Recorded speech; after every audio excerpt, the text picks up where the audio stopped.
questions and create some good discussion today. So without further ado, I'll pass it over to Jody. Jody's been head coach with our provincial teams for the last 3 years. She's moving into her 4th season with our U17 Canada Games team this summer. So we asked Jody to come out and be our lead clinician today. So pass it over to you. Okay, can you get them into 2 teams for 20 passes? How do I put this on? You want this in your pocket? I don't know, should we move the speaker over there so it's projecting back at them? I haven't been Britney Spears in a while. I've never worn one of these. Does this look right to you? Literally, I don't know how to put it on. Backwards. What? So flip it around. Yeah, and then this sits over top of your ear. Okay. It feels really weird. Ah. I know, it's weird. Okay, there we go. Can you guys hear me? Is that speaker in an okay place for you guys to hear me? Can you hear down there? All right. Okay, so I'll be kind of talking to you guys throughout the day, and then Kelly and Lou will be helping me with the hands-on part with athletes. So where I'd normally be asking the athletes for a lot of these debriefing points or a lot of questioning as we go through it, I'll probably be asking you guys along with them to help us structure the day. That wasn't pleasant. So right now Lou's just getting them into a little bit of a warm-up game. So she's putting them into 2 teams. Depending on the numbers that you have at your session, you can change the space for this. This is a very, very simple drill, and I'm going to show you some different ways that you can load it so that you can go back to it again and again throughout kind of your TID sessions. Why do you think it's a good thing to try and take one drill or one game and be able to use it again and again, just changing one thing? Say what? What? What? Repetition. Okay, so you're getting to see them practice the same skills over and over. Why else from an efficiency standpoint would you want to be able to use the same thing session to session? They set it up fast. Yeah, it's easier to set up. So if we know, have you guys, I don't know if they've all played 20 passes, they probably have because some of them are in a CP, but this means that if I yell 20 passes at the beginning of a session, they already know the main premise of it. Okay, so for this, we're going to use the half court only. Okay, so black all around. And the main premise, white versus black, we need 1 basketball. At the beginning, the very first time we play it, again, I'm going to let them wobble. I'm not going to worry about anything, and I will add things as I go. So the black team has the ball right now. They are essentially trying to complete 20 passes successfully in a row. If I could borrow the ball, thanks. If I throw it and she drops it, I know you'd usually catch it, just pretend. Oh, that would be a turnover. The white team now takes over. They are trying to make 20 passes consecutively, okay? If I were to try and make the pass, and what's your name again? Brianna. Brianna knocks it down. Oh, it is still a turnover. White gets to now take possession and try to make 20 passes successfully. Here's the catch. The ball cannot be dribbled, and the people with the ball cannot be running with it. So you guys are already starting to put the points together. We're looking at movement off of the basketball. Okay? So 20 passes in a row. You are playing defense to begin. When white takes it, black's playing defense. We'll let it go for a second. Go.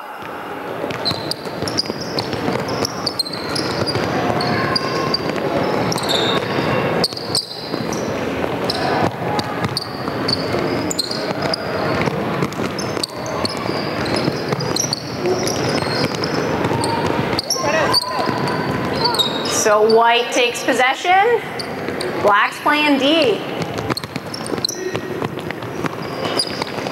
And we'll freeze it here. So now we can look at different ways to load this. They understand the basic premise, they've gotten comfortable with it. So depending on what your theme that you are looking for, you can change this different ways. There are essentially 4 ways you can load any drill: mentally, physically, socially, emotionally, and then you can kind of get a little bit more advanced with some tactical stuff. So the first one that I'm going to get them to do, I believe social emotional. This is maybe our first time together. I want to get them building energy, and the first time I'm going to get them calling each other's names. So if they don't know each other's names, that could be a problem. So if they didn't know each other, they might need to take 20 seconds at the beginning to learn each other's names. Okay, along with that, since these guys have done it before, I'm also going to ask them to count out loud. If they don't, or if they don't call a name, especially because I have the mic, I have the power to yell turnover.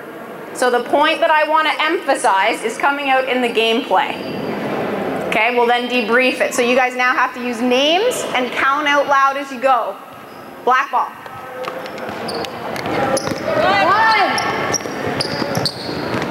2. Turnover, no name. White ball. Vicky. 1. 2. 3. Goal. 1. Okay, and freeze. In the interest of time, I would usually be asking these guys the following question. So, why have I now asked you to call out each other's names? What's one reason? Pardon me? Okay, they are now starting for the first time to figure out purposeful communication. Okay, building energy in the group. Why would I have them count aloud? Why would they be counting as they go? This is a social emotional load. Okay, they're communicating again purposefully with their teammates. Building ability, because when they call plays, so you want to teach them how to call plays. Yeah, absolutely. Having to use a leadership voice. And this, believe it or not, is the first time we've set a goal together. Collective goal setting. Everyone's on the same page. There's an idea that we are building towards something. Okay? Next, I'll show you a couple more loads. I'm going to keep wearing this because it's funny, even if we don't have any Keep going. Volume. Okay, next one, I'm going to give them a very physical or a technical load. So ladies, every time you catch the basketball now, if you don't catch and get into your stance, I will call an automatic turnover. Okay, they must catch the ball in stance or I call turnover. Names are out, numbers are still in. Ready, set, go. Stay in stance. Good. Turnover. Why? No counting. And freeze. So coaching intervention here. My point of emphasis given was catch and stance. What am I seeing?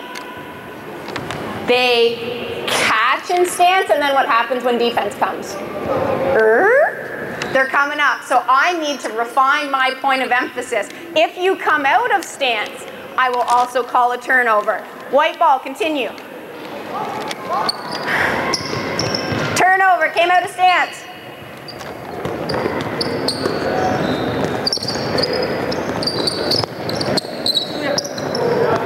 No number, turnover.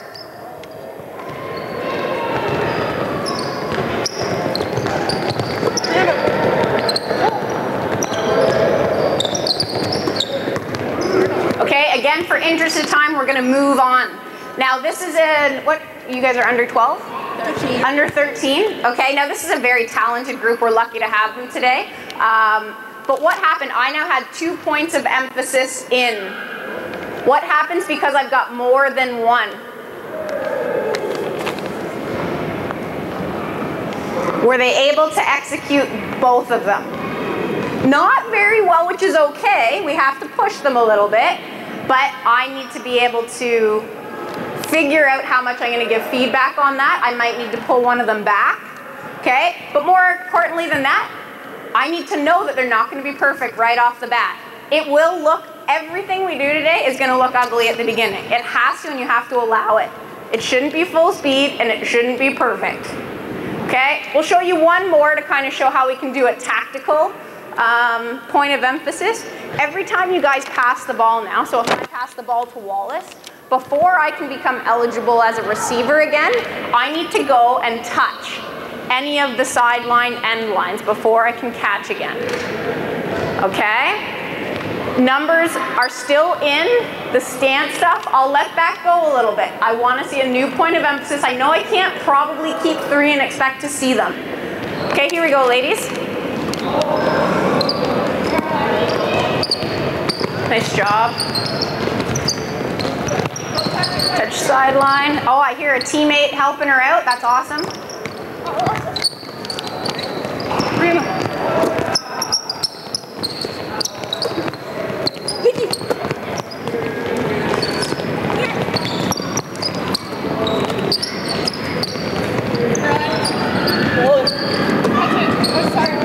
No number, turnover.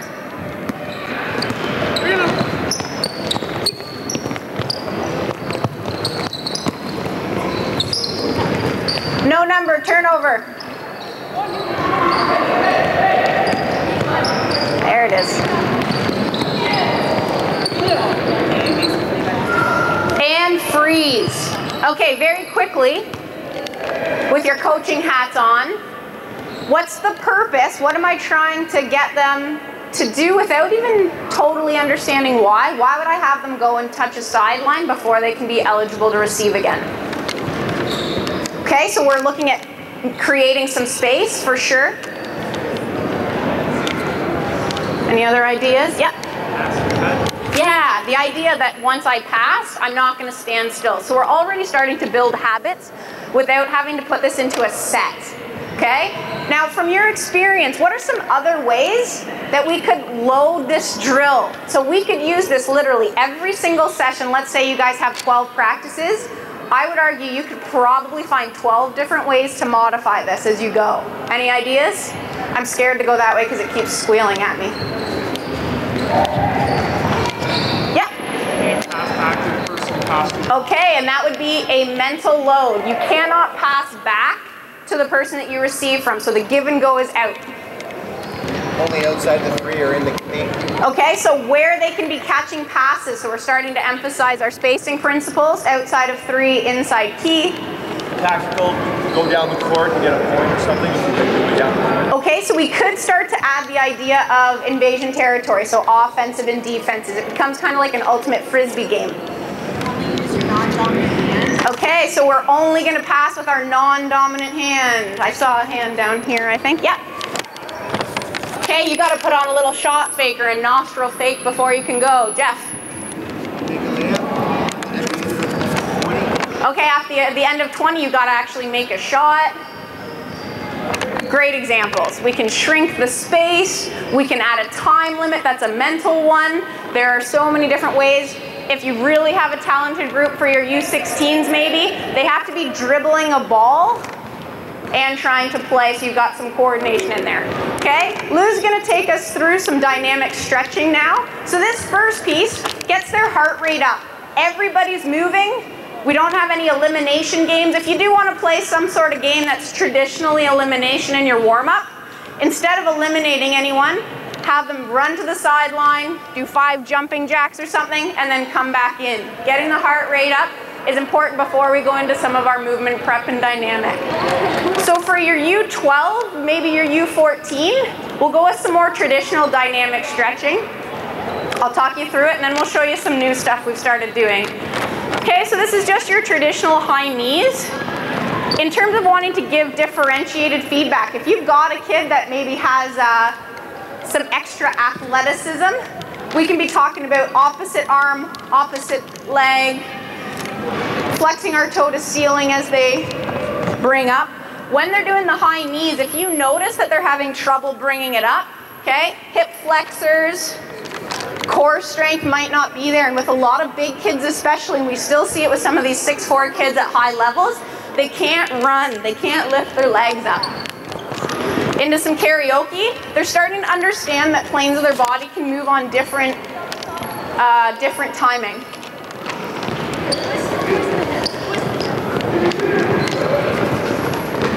Again, as we do these, we're keeping the heart rate up.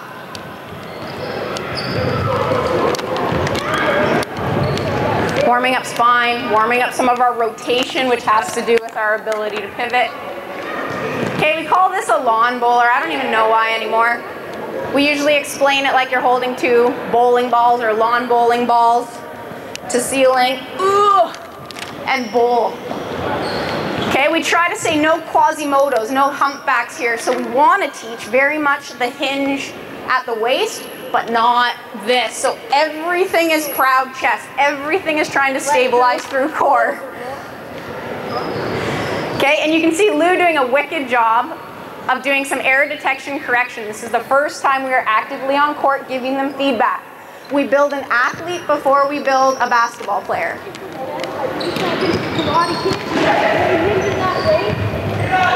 Okay, we do a ton of stuff with 1 foot, with stability.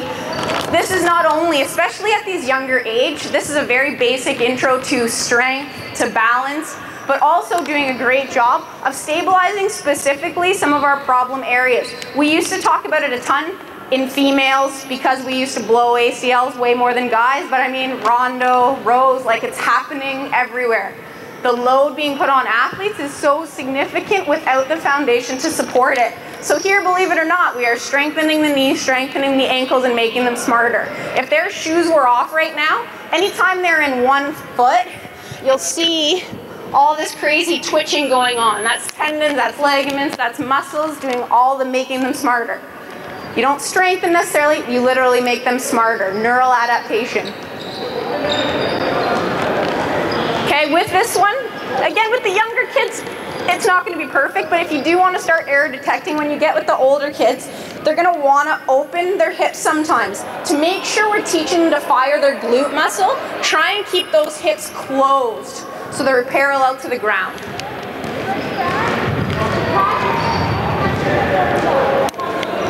Okay, with younger kids, we call this drinking bird. I think Lou named it.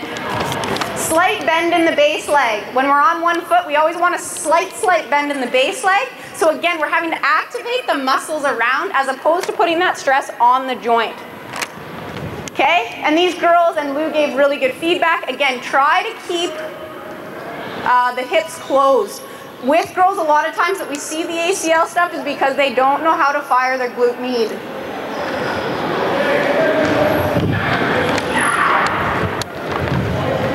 So at this stage, if somebody's struggling, we don't want them to think that the success of this stretch is getting all the way to the ground.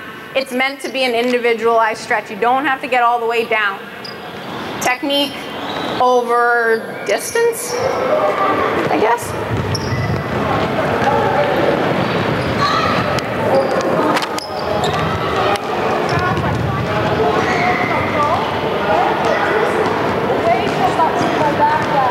Okay, so this is the lunge. Again, here we are getting some awesome stretch of our hip flexor with when you think about what we're asking them to do as basketball players, we're constantly crunching it, crushing it, and very rarely do we stretch it out. So we're getting some hip flexor, we're getting some stability. Because they're on a similar line here, if I gave them a little push, this is very difficult to stabilize, and again, some strength. So what you're gonna see people do, okay, is go to here. Ask them with shoulders over hips, drop your hips. They probably won't be able to do 90, okay, but that's why this cues knee over heel, shoulders over hips, and again, we're being consistent. Everything is proud chest. Roll those shoulders back. The more we can use similar language from thing to thing, way more easy to see it kind of be internalized. It's the same thing over and over. Common language saves so much time. Okay, this is a Frankenstein because we think it looks a bit like the Frankenstein style. This, we get two joints basically at the same time. So we're getting motion through our hip joint. We're stretching out kind of that posterior chain, our hamstring, and we're getting around the clock on our opposite shoulder. So a lot of times as basketball players, we don't necessarily warm up our shoulders, but I see some people that probably played post in their day, going up for a rebound and somebody going against you. You better believe there's some important shoulder stuff in there.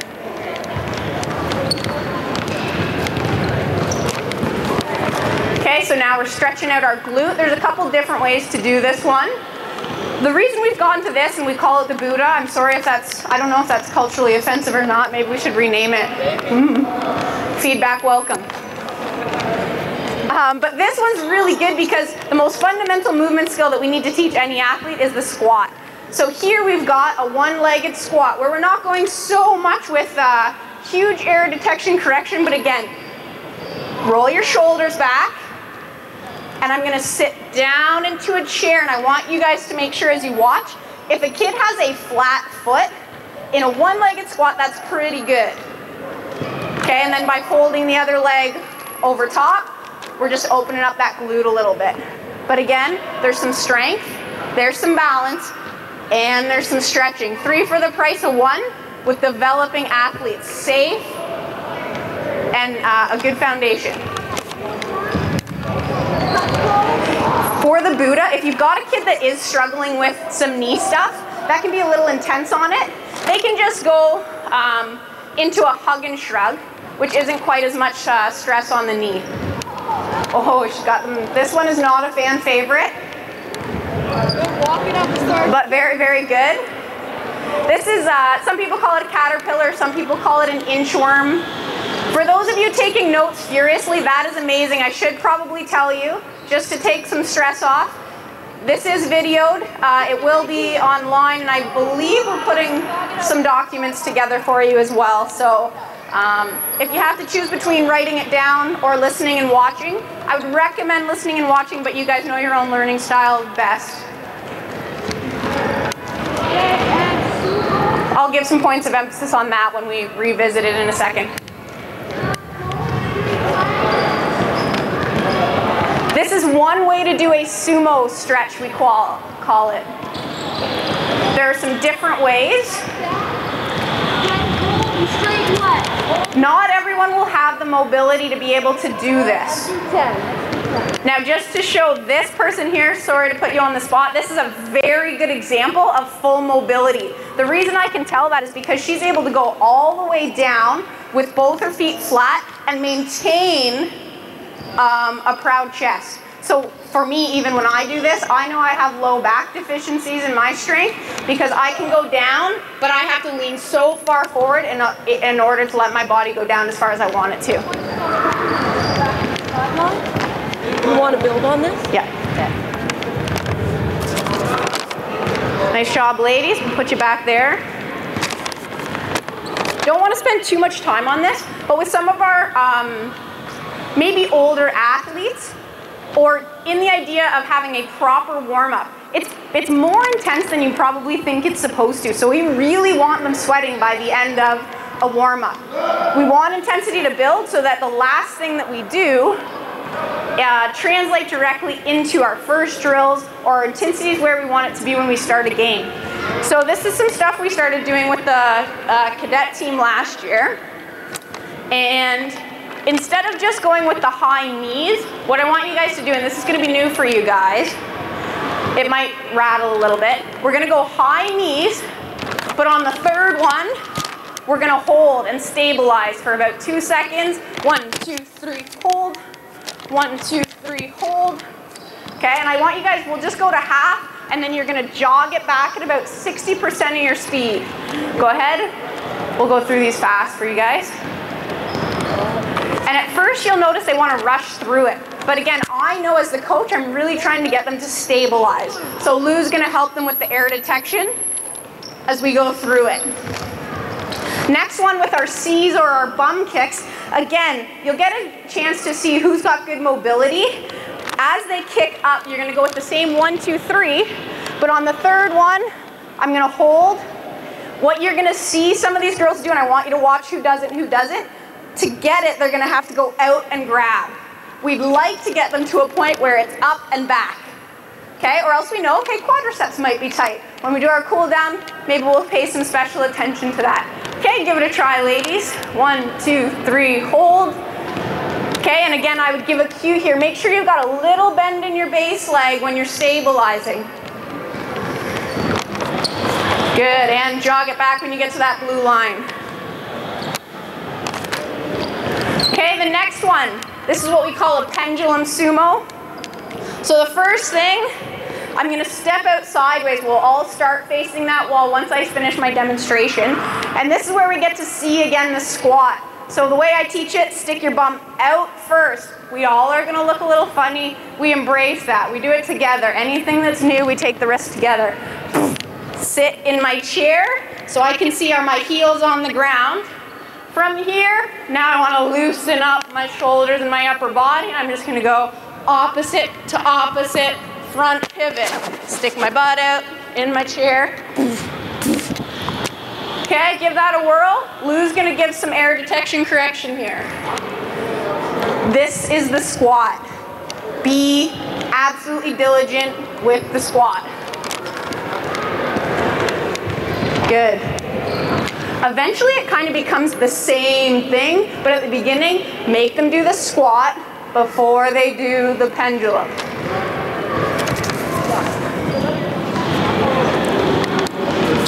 Nice job.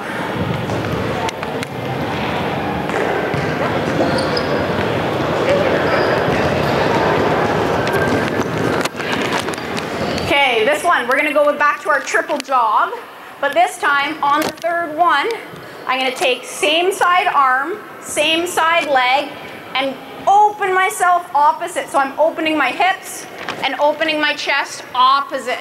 1, 2, 3.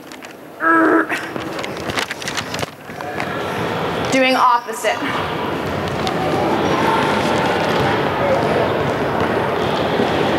Okay, for any of you that do yoga, there are full series, full flows that are dedicated to opening up our hips.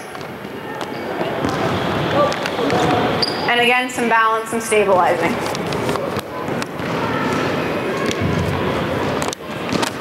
Okay, the next one, you guys remember the cues for our lunge.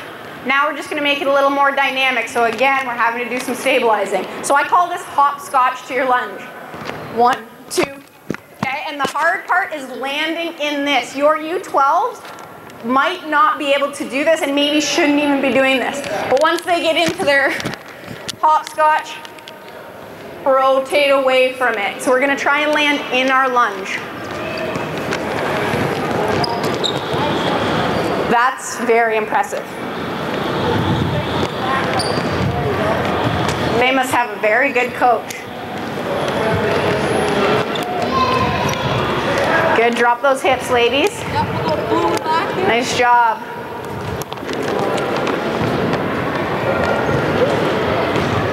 Okay, I'm gonna skip a bunch of these. Okay, the next one. This is gonna give us some very good stability and body control stuff. We're gonna go on the spot, leg swings without any support. We're gonna go 1, 2. On the third one, I'm gonna go into my 747. You can see me there, I had to put my other leg down. And we'll do the same side, maybe 5 times. On the third one, whoa. And I do the other leg, 1, 2, 3.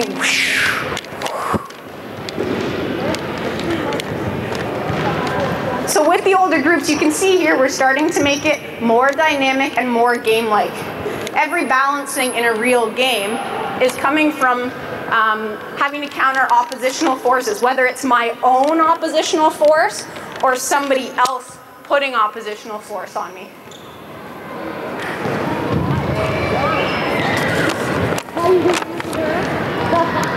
Okay, another modification that you could do of this, 1, 2, 3. 1, 2, 3. And you're having to land on the other foot.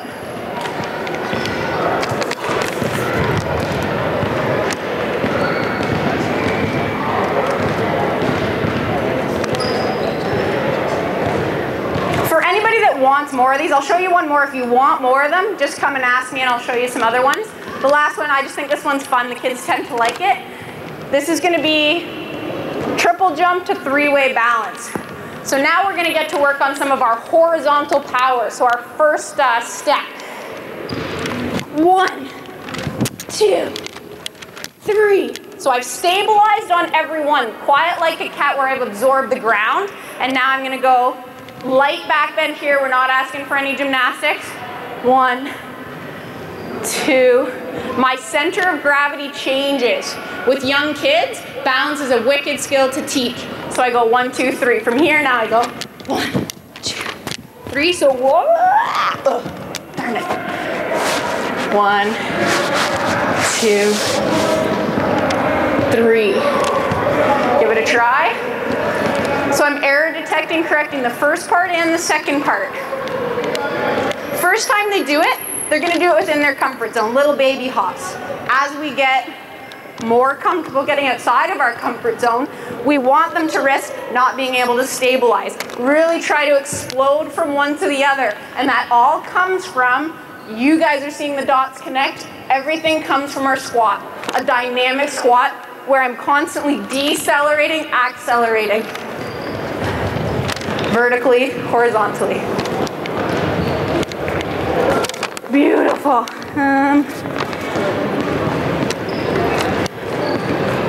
Okay, that's all I'm gonna have you guys do for right now. You guys grab a quick drink. I did skip that. Any questions for our warm-up segment? Anything from the games or the movement prep and dynamic?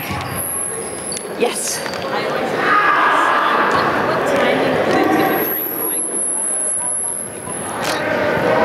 Drink was the question? Great question. So how often are we hydrating kids? A lot of it has to do with work to rest ratios. With younger kids, we aren't necessarily wanting to tax their aerobic system, which means we don't want them going for 45 minutes constantly going. So we're going to give them more frequent drink breaks, or we're going to make sure there are more people in a line. Somehow we're going to build in rest. Generally, I go for about half-hour increments, but it depends how high intensity my practice is. I will always, because I know with my warm-up, I'm trying to build intensity through it.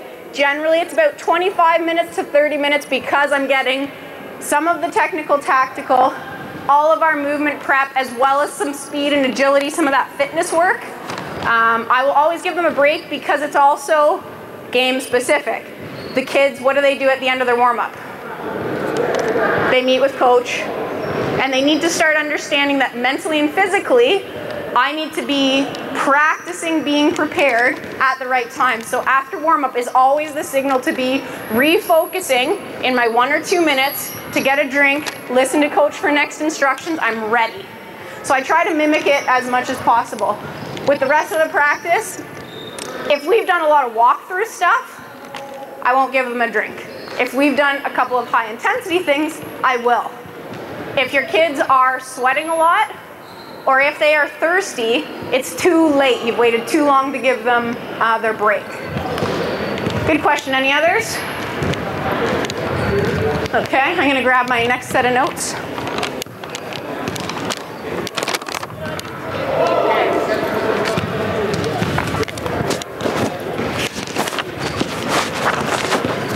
Got the line.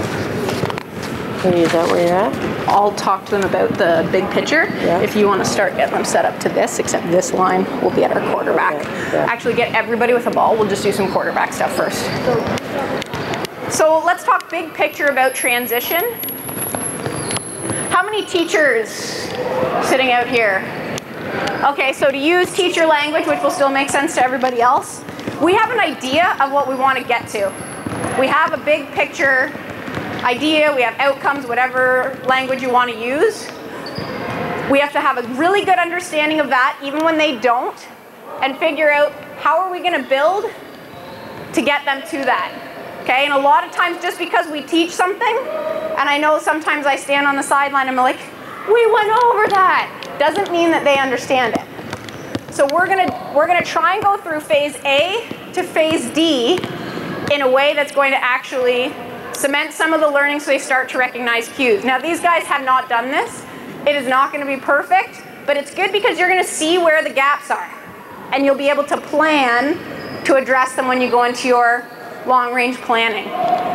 So when we get into transition, especially with younger kids or at our base level, even with our U16s last weekend at our provincial team tryouts, we kind of start with the idea of there have to be 3 lanes filled.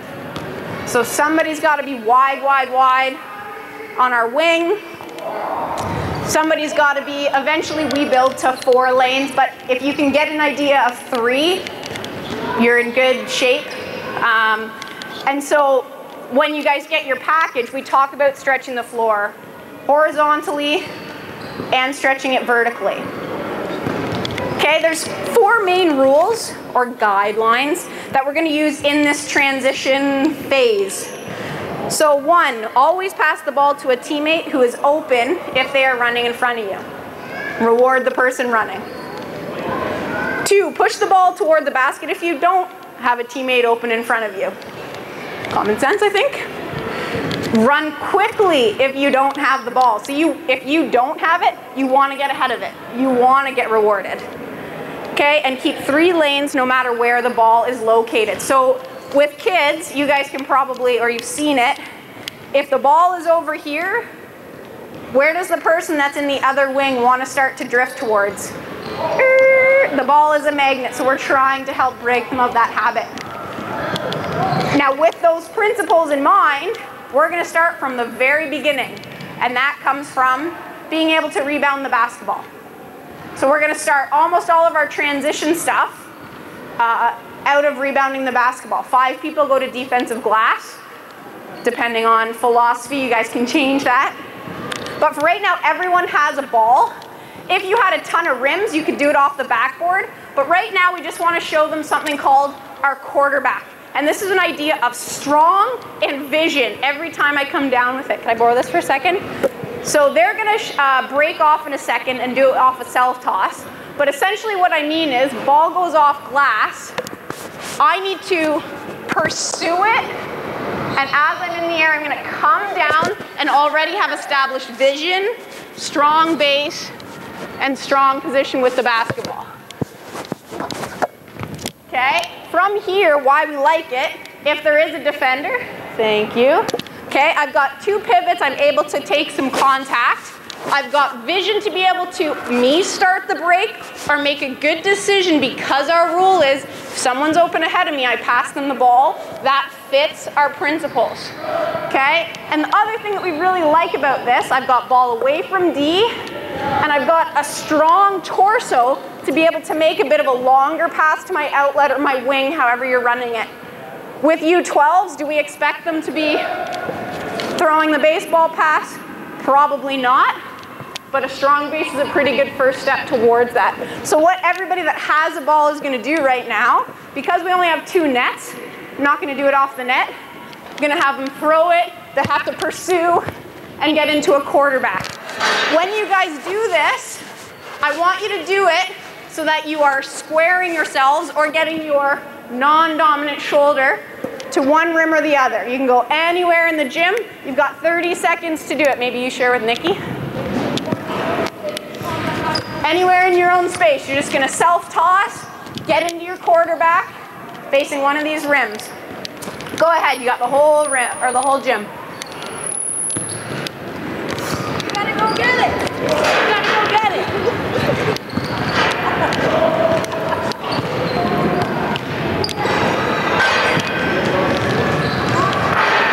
So all of you would know you're teaching boxing out. The ingredient sometimes we forget is it's awesome. You go get contact. At some point you have to actually pursue the ball. So everybody's like, it's so good if it bounces in front of you. Well, it's only good if you go and get it and get possession. So who really has a nose for it? Who's going? That might end up, even if they're little, being your best rebounder. Good. Get that ball up near your ear. Ball up near your ears for this one. Awesome. Okay, can we get back into those lines we were in before? We're going to start now working on the idea of head manning the basketball. So we're still in phase A. And again, these are U12, U13. So strength might be a factor. We are not necessarily asking them to throw really long passes. We are going to go, so Nikki, you're first here. I'll be you for just 1 second. Nope, you're good. We're going to go off the backboard, our first basketball person. Do you mind holding this for a sec? Why, thank you. and I'm gonna practice coming down into my quarterback. As soon as I have possession, I've started this person here because they are involved in defensive rebounding. So I could start her out on the wing, but I'm not reinforcing the habit that I want to see. Anybody needs to be able to understand they need to get wide before they're gonna go vertical. We stretch horizontally and vertically. The cue for our wing runners, which is our free throw line, I want you guys outside of the white. Okay? So as soon as I get possession, you're gonna start to run. We're gonna go super slow, outside lane. I'm gonna come down, okay?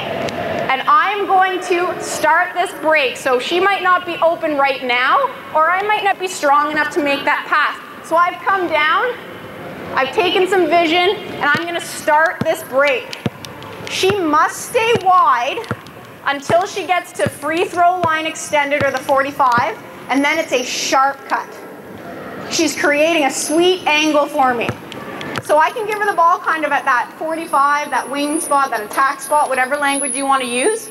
I could give it here, or as she's cutting in, I might give her a chest pass, maybe a bounce pass. Again, you probably have your preferences. Not a problem. Anyway, I can have that not squeal. We'll figure it out. Okay? We're still going to go super slow because I'm old. Ball. I'm leading the break. Oh yeah, she's ahead of me. I know I've got to give it to her. She's going and doing a layup, finishing. Okay?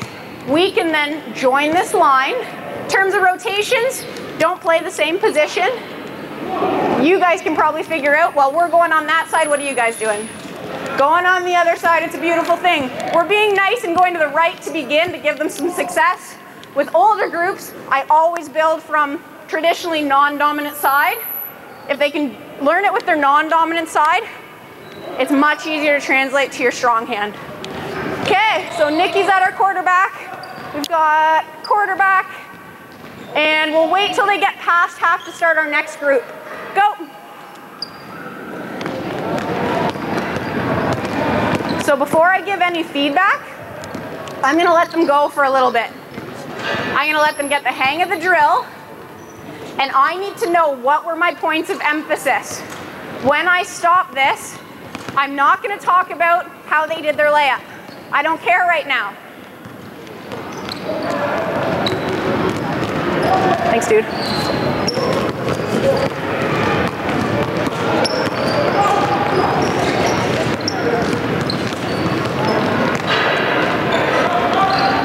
And freeze. Okay, we're gonna keep with the same one. Now for you guys, what technically had we just worked on?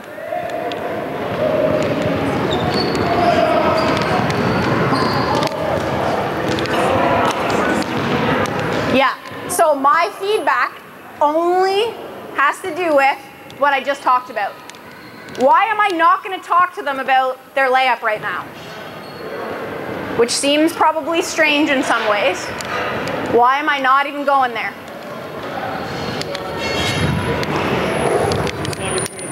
It's not my point of emphasis. We've seen what happens when I give too much feedback.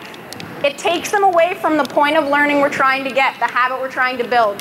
Okay, so what are we seeing from them when they go quarterback? Is their quarterback as good as we'd like it to be? How could we improve it?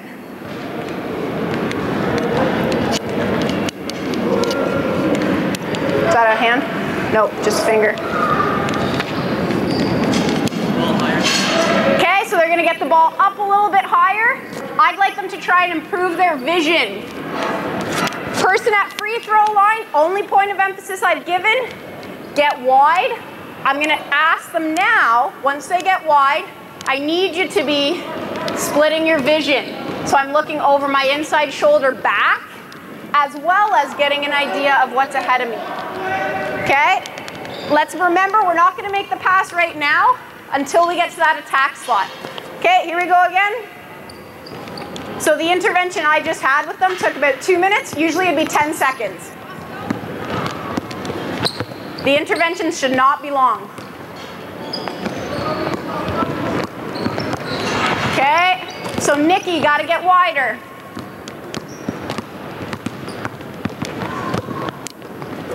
Nice job. Wide, wide, wide. Good, get there. Really nice job. I see you're looking over inside shoulder. I'm reinforcing positively or giving feedback on those couple points of emphasis.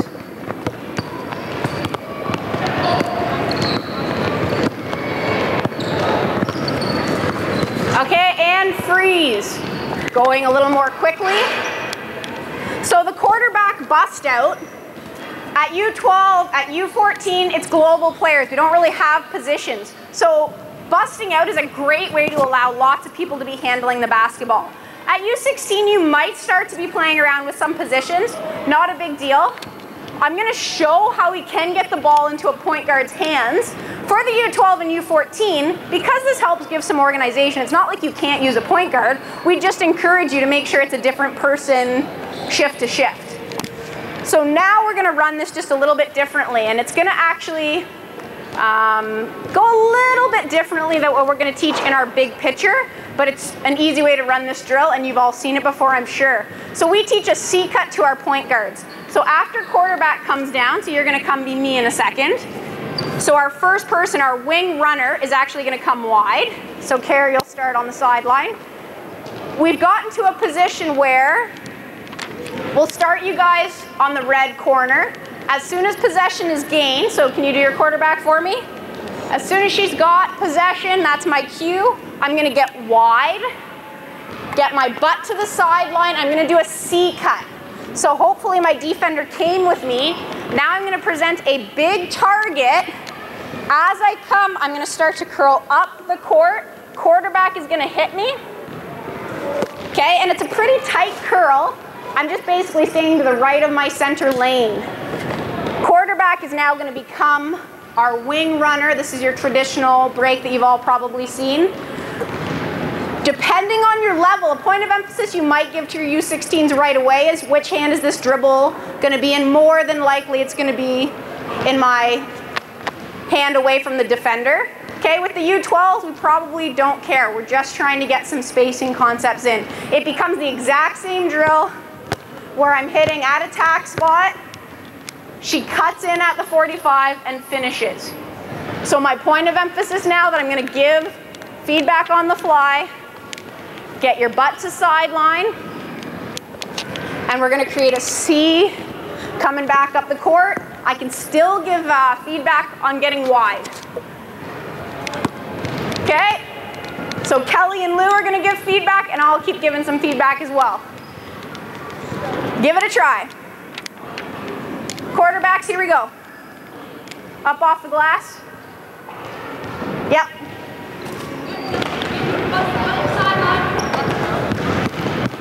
Good.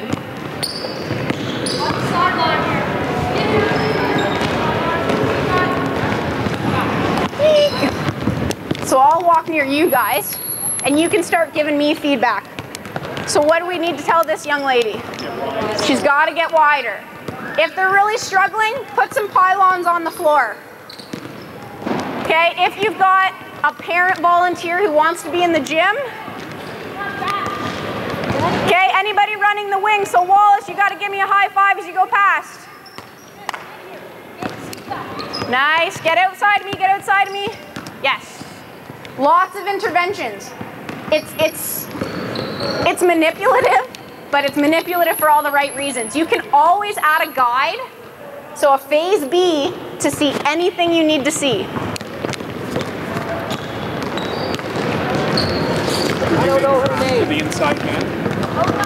On the C cut? Get here, Nikki. C cut back. It's going to depend where the defender is. So once we put a guide in with the U16, you might be able to get to that. U12, U14, you're probably not even getting there. So when you start breaking down this footwork, because we're doing a lot of dancing around. Okay, and freeze. So Lou is noticing the footwork on our C cut, okay, is a little bit loose. Again, with your U12s, you might get there with a couple of kids. You might not get there with everybody. But what we want to teach for everybody else, and this is why we spend time at the beginning doing our building athleticism stuff. Some of the stuff I didn't show you had a lot to do with our ability to change speeds okay? And get on our skis to move our hips. So not all these kids are gonna take it right now. That's okay, we'll still show you guys. I need to get wide, load up my outside leg, turn my hips, and start to come back. So we're not gonna back pedal into it. Get out wide, bounce off the ropes, and get into it, okay? We're gonna go for 30 more seconds, go. That's it, yes.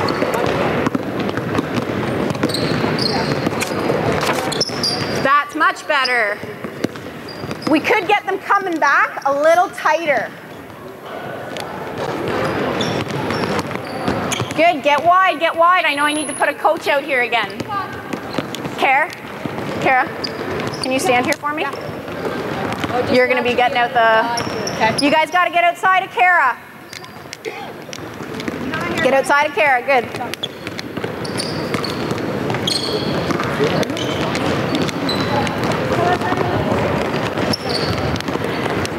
And we're gonna freeze again, thank you very much.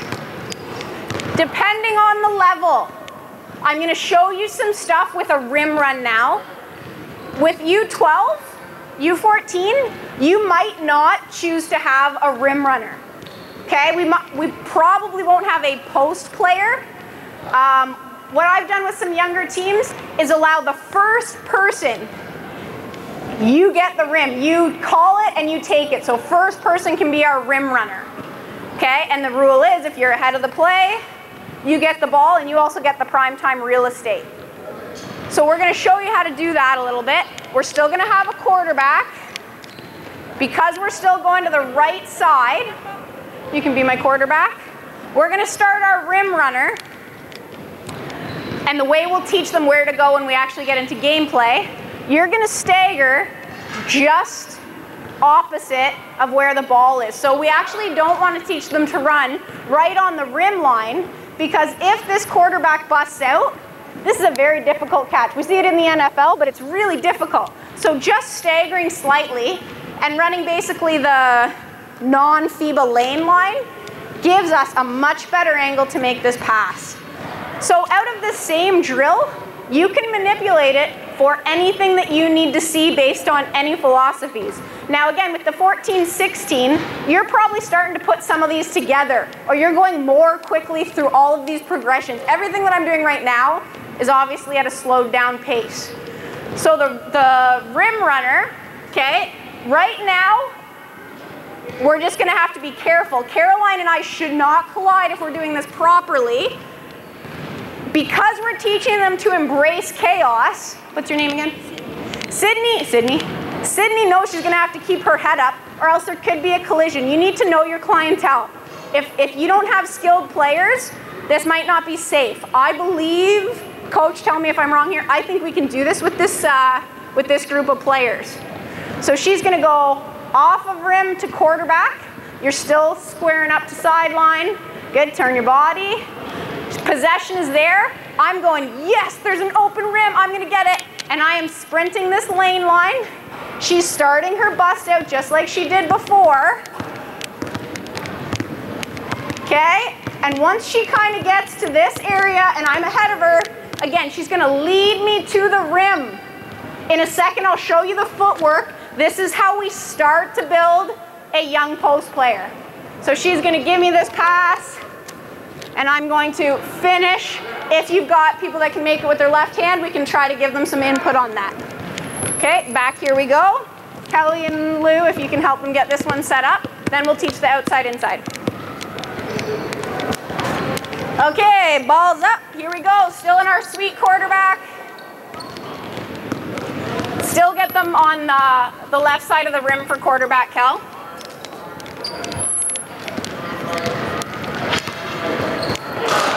Yep, let's still get them going quarterback to this side. We're still gonna check our wide side. Okay.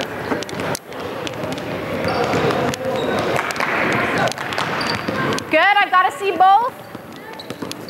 For our rim runner, this is where you've got to talk head on a swivel. Is there defense? If you only look at the ball, you don't see what's ahead of you. Embrace chaos. The more drills that we can have that encourage us to have vision, the better. Okay, I'd say these rim runs can be a little tighter. Rim runs can be a little tighter.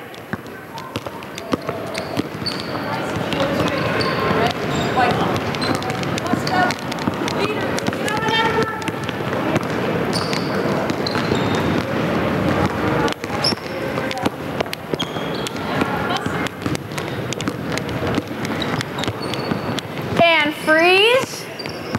Lou, can you come here? Okay, I'm going to simulate the end part of this.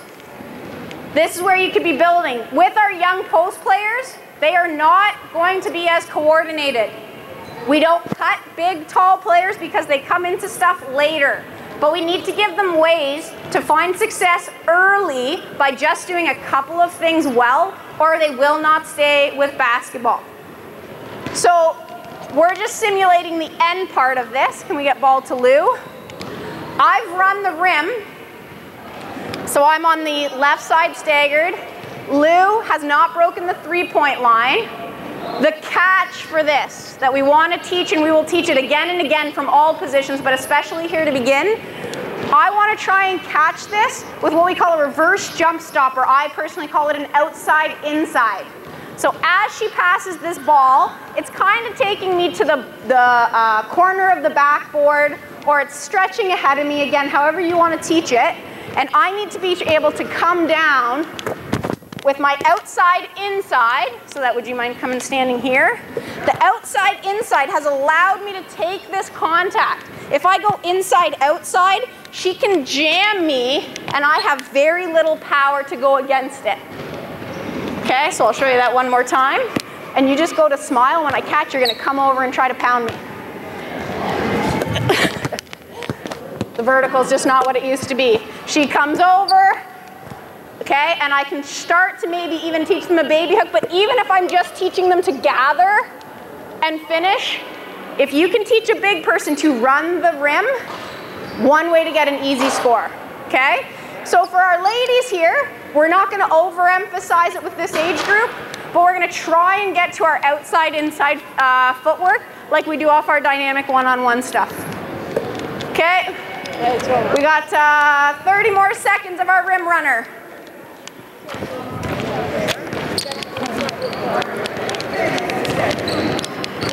Stay tight. That's it. We're leading here.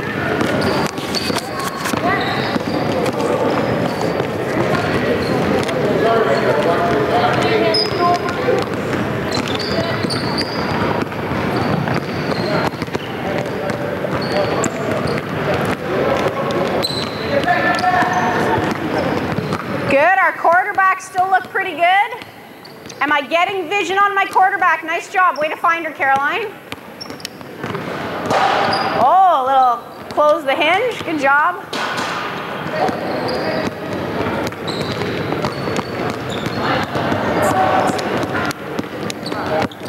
Okay, and freeze. This is all still phase A. I'm going to show you one more phase A, then we're going to start to guide this and build this up. Now we're going to take our lines, and we're actually going to put them along the sideline at center. Same thing with you guys. Nice and wide at our wing spot.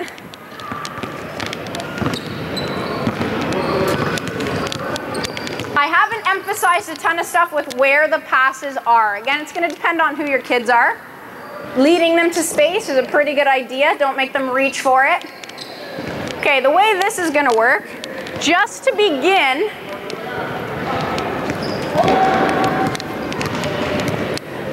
this person is going to start to dribble, okay?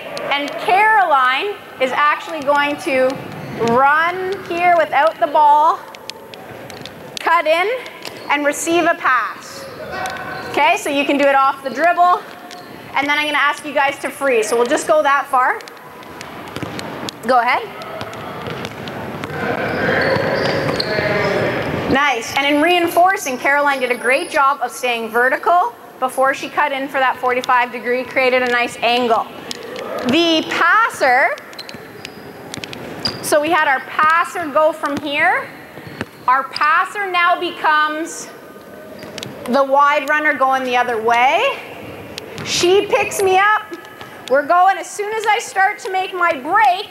She wants to lead me into an advantage situation. She's going to hit me here. I finish. Now who becomes our next layup? Our passer. So we're going back and forth. Okay, after you finish, join the opposite line. Okay, give it a go. Oh, so we're going this way, good. She becomes our wide. Passer goes. So right now, we can hear them. What's going on? Is it perfect yet? But what's happening? They're figuring it out. Let them figure it out a little bit. If it really can't be salvaged, stop them and help them. Them figuring it out is way more powerful than me telling them how to do it. Am I giving any feedback or points of emphasis while they figure out how to do it? Their brain can't handle it yet.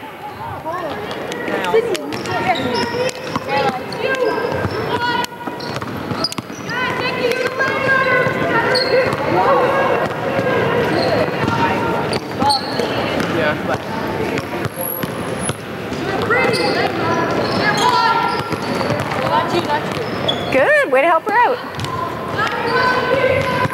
They are being empowered to figure it out. In a game, stuff goes wrong more than it goes right. You have to be able to work through it. It's a game of chaos. And we'll freeze. Does it look like they have a pretty good idea? They figured out the drill. So now if I were to ask them, when we think about the points of emphasis from the last drill, there's no quarterback in this drill. But what was the other point of emphasis from the last drill? Running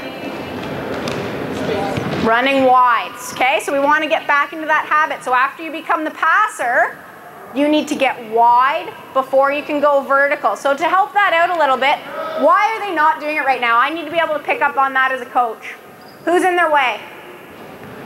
The lines are in their way. So I'm going to move the lines off court until it's your turn to go. That way we should be able to get wide. Again, I might need to put pylons down. I might need to put a coach there. Okay, same drill. So let's go starting this way. You'll be our first runner. You're going to be the layup going this way. Here we go. Good. Sydney's now got to get wide, wide, wide. Yes, kid. Nice. Get wide first. Wide first, number 22. Wide care, wide care, wide care. Good, and now we cut in. Nice job. Wide, Nikki, wide, Nikki, wide, Nikki. I know I need coaches. Lou, get there. Yes, good, good.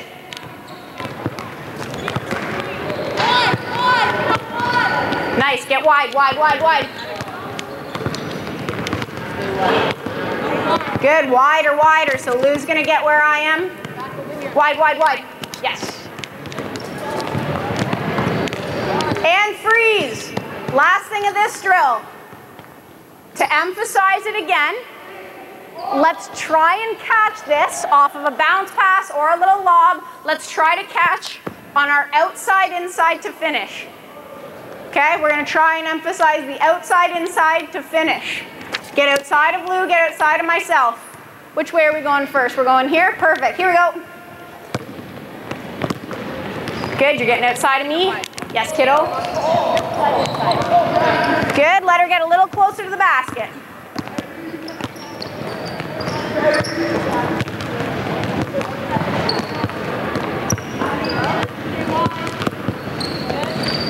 That's great. Lead her a little bit, but the timing was better. Nicely done. So for coaches who are going with the U14s, U16s, you're going to see this afternoon, we build in some spacing rules where you can only catch the ball outside of 3 or inside key. So they're struggling with the timing of when to make this pass. If they've already had some of that built into them, they're going to get this timing right because they know they're leading someone into the key, and you'll be able to get to outside-inside footwork.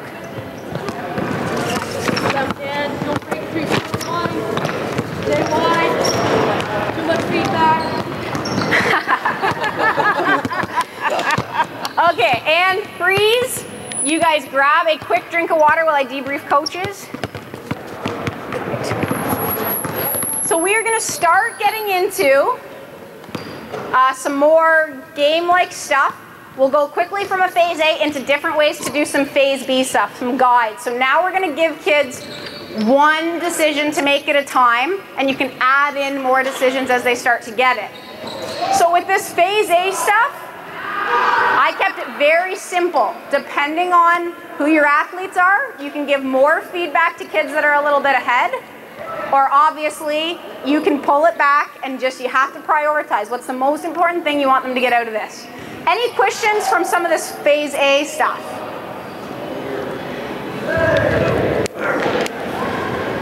The one drill where they were running 2 lanes down the middle, they were colliding or running into the people who were doing the quarterback at the other end. What's the timing on that so that they're not in the way? Great point. So if there's trouble with it, then you might have a coach who's saying, go, go, so you guys can take control of the timing. Otherwise, depending on where you are in your practice schedule, you might want them to start to be finishing against contact or having to recognize a defender there. So you can use it to your advantage if it fits, or you kind of take control of it so that you're keeping them safe and getting what you need out of it. Great question. Okay, sweet. So this part we'll do just from one end. And we're going to start to put a coach in right away. So Lou's going to guide some of this. Can I get somebody to jump up? We'll still put you to your right side. We're being nice. You're going to go quarterback here. And we're going to get, Nikki's going to be our first wing runner. So we will start her here. Again, she might be a perimeter defender, but she's got to be involved with the play, building the habit. For now, I want this person to start to understand why they would choose to bust out. We don't even have a point guard in right now. So we need to give her the cue to recognize before we give her a decision to make. So anytime that it's Brianna, yes. When she comes down in quarterback, okay, we've asked permission ahead of time. Is it okay if we make some contact with you? They've all said yes. Lou's gonna come and jam her. She can't make a good pass through someone jamming. So she's gonna recognize I'm out of position as the jammer. She's gonna get underneath of me and she's gonna start the break. So it's same drill that we just did, and very quickly I'm gonna show you how you can guide a whole bunch of different things to understand exactly as was just asked. What's the timing on this? Okay, so we'll get, let's get one group here that knows they're gonna be our wings. The ball line, you'll be our quarterbacks. When you come back, you'll just flip lines. Okay, Nick, you're still making sure you get super wide. I'll be your cue here. And I come back down the other way? You'll just come back down. We'll go just one way for now so coaches are watching. And you guys get a little rest. Go. Nice job. Next group's up. Get wide, get wide. Good.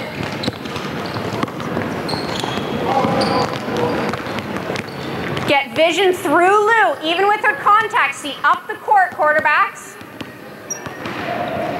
Vision is always a theme. And we'll freeze it right there.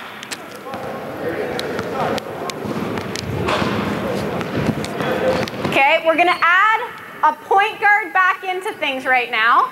So now I'm gonna get Nikki. You're gonna start beside this person. Okay, so I'm Nikki, Nikki's with me. As we go into quarterback, we're now gonna show how this person makes a decision. As she goes up and gets ball, the outside person is gonna be our point guard. So they're going to get out to get into our C cut. The second person is our wing player. She's just going out and up. So it's things we've already learned. Now the decision becomes, if Lou jams, what have we just taught this person? Did that come out the microphone? No. What have we just taught this person? If Lou jams, what do we teach you? To bust out? She's gonna bust out. She doesn't need the point guard. So point guard, if you don't get the ball, you're out of the drill. She's gonna take the lead on the break. On this quarterback, because we want vision, if Lou backs off and is starting to go back in transition, what's our rule? If someone is unguarded ahead of me, I have to give them the ball. It's a nice, easy pass, even for a U12 to make. So that means our point guard, Nikki, is gonna lead the break. Quarterback is out. So we're making one decision based on an exaggerated read that the coach knows how to do. So a player isn't guiding this, a coach is. So you need to decide, is it me or is it Nikki? What's gonna confuse them here probably is who's in and out of the drill. I'll help talk them through it. Wings player still getting wide, thanks Lou. Quarterback, and the jam, good, Nikki, you're out. Beautiful, next group's up. So our point guard's out wider, still in a little bit. Beautiful. Okay, we gotta get wide point guard, go back. So this is phase B. Now I wanna error detect and correct quickly and efficiently. So I say, no, come on back. Okay, so you're our wing no matter what. You're gonna do our point guard. Bounce back no matter what. We just can't guarantee you're gonna get the ball, but you're always gonna come out to see cut back. You're our wing no matter what. Go. Good, that's gonna be you. Good, and our quarterback's out of the drill. Beautiful. Okay, we got 2 people in again. Caroline's gonna be our C cutter. You're gonna be our wing runner no matter what.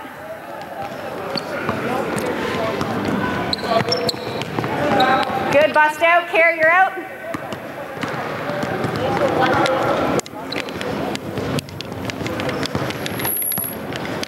Okay, now they're not gonna take any offense to this as I talk about it, but what has happened to the quality of play when we've added in a decision or some thinking? It's slowed down and it's gone down. You have to accept that. When we put them in their conscious brain to think about something, do not coach their effort. They are thinking through it. When you build the habit, that's when they get back to not having to think about it. It's like the drive home. When you don't know where you're going, it's very hard. Once you know, you don't even know you got home.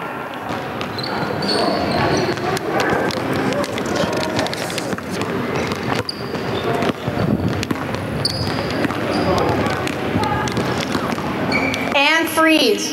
This is where we're gonna need to be very encouraging with the girls because we are gonna start to get more and more complicated, okay, with some stuff that they probably haven't done. So girls, I want you to be really patient with yourselves as well. We've done one read. We could now manipulate how we want to use the one decision, and I'll try to show you how we can start building to 2 decisions. We're going to take out the point guard person again and go back to straight quarterback and a straight wing player. Lou is now going to be a guide a little further up the court.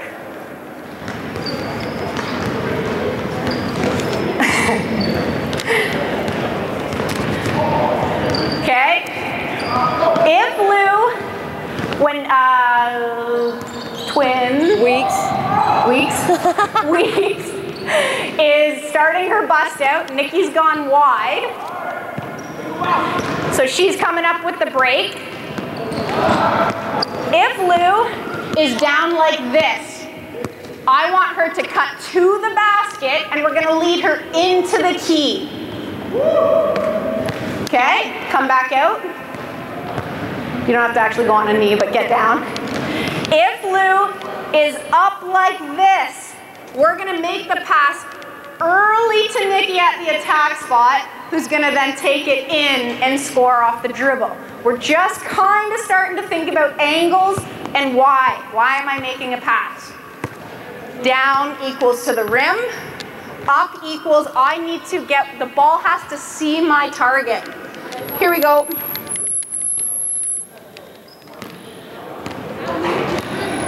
Good. Good idea?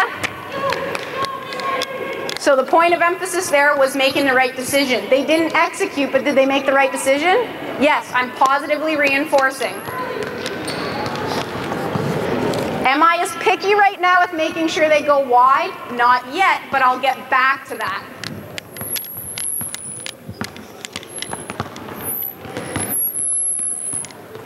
If you have a stronger, pardon? I have a question. Sure.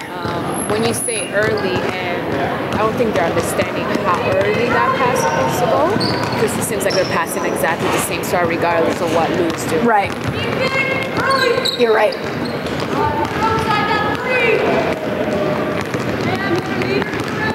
And freeze. So we get feedback as coaches based on what they're doing. So understandably, they're making the pass at the same time no matter what Lou does. So now Lou, I'm going to give her permission to be a little more mobile. She's going to stay on the same line, but she can, if she knows that the wing has gotten way ahead of the play, she can give the read here so they recognize if the person's gone all the way wide and there's an open rim they need to cut to it, I need to be able to give them the ball. Okay, she can come here and give this read. They need to give it up earlier. So you guys are making the exact same read, only now Lou's going to be somewhere in this area. Wings, your job is exactly the same. Wide, cut in at 45. Okay, quarterback and a wing person. Thank you, 1. Thank you, 2.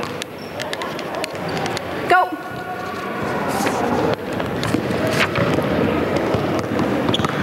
Cut in. Good. So we can tell that wing, if you've got an open rim, cut to it. Good, you've got an open rim.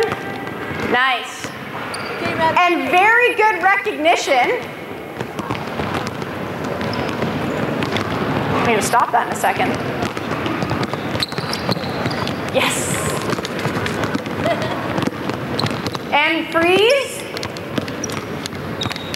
Through experience, they figured something out without us telling them. That's why we would let them go. If Lou stays up,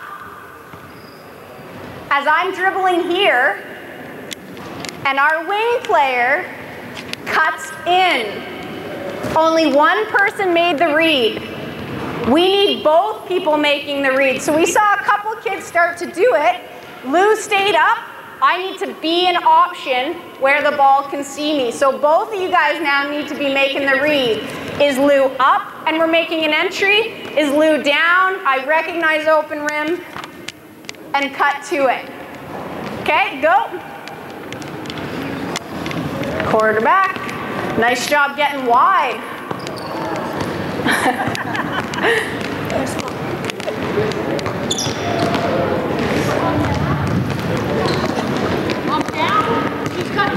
Okay.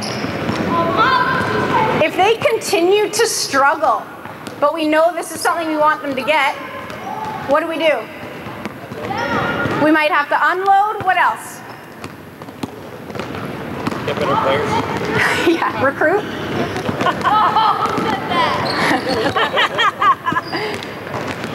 Slow them down. They're going to want to go fast, especially in the full court. Slow them down.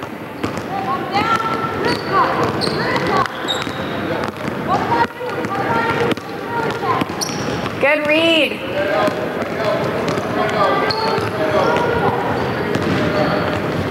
This is where we start to talk to them about communicating as well. So if person with the ball recognizes, talk to them. Use your non-verbals, use your verbals. Having 2 people, let alone 5, make the same read is tough at very high levels, let alone U12.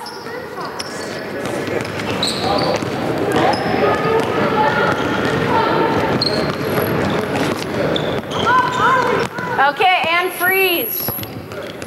You guys are doing great. Keep it up. We're going to stick with some of the same stuff. Okay, Lou's going to make a slightly different read now. We're going to get, where's Kelly? Okay. Is Kelly here? No, she had to go pick up lunch. Okay. 'Cause she had to go pick up lunch. Okay. No, she had to go pick up lunch. Okay. Good, you should be good there. Good? Yeah, thanks. Okay, we're gonna change things up slightly, where we're gonna have, one of you guys is gonna be a pretend coach right now, so you're gonna be our permanent quarterback, okay? And we're gonna go back to a wing player, and I'm gonna be the point guard, okay? So we're going to make this outlet every time. So coach is our quarterback, making the outlet to me. Caroline knows she's getting wide, okay? Lou's coming up now as the guide. So go to quarterback, we'll go to our spots. I'm getting wide to come back, cutting up court, it's made. Lou is now going to come and play me, and I can't make this push right now. I need to be able to get past her before I can either push it up early or get her cutting to the rim. I'm just guiding something else. Okay, I'm gonna push forward a little bit. Lou can do this kind of wherever. So if she's kind of just playing a little bit and then stops, it's a chest. I need to be able to get around her either way, give her the ball, and give her the ball. Okay, so our point guard now, we see the value of the C cut here because I need to read Lou on my cut. She might be here right away. She might be here in one dribble, but I need to get past her to make that nice early push. Only if she's way retreating can I use my dribble to take that space. So you're gonna be our permanent here. Nikki's gonna be our first point guard, and you're gonna be making pass to Care. Okay. Good. Find Lou. For players, remember with this C cut, we want to start to cut up the court a little bit earlier. So who's PG? PG, wing. Okay, permanent quarterback, here we go. Find her. Okay, get through her. Wow, that's a pretty strong push up the floor. Find her. Okay, awesome. We want that. You learn from the mistake. Every mistake is feedback. It's not punishment.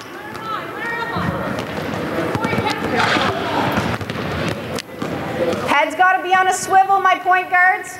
Find Lou. Where is she? Good. And what do I need to tell that wing player? Wide, wide, wide. Nice, Nick. And we're cutting in. So now again, if we're talking to U16s, watching the wings go up the sideline, we're seeing this. No, it is a sprint over shoulder and a change of direction, change of speed when I cut in.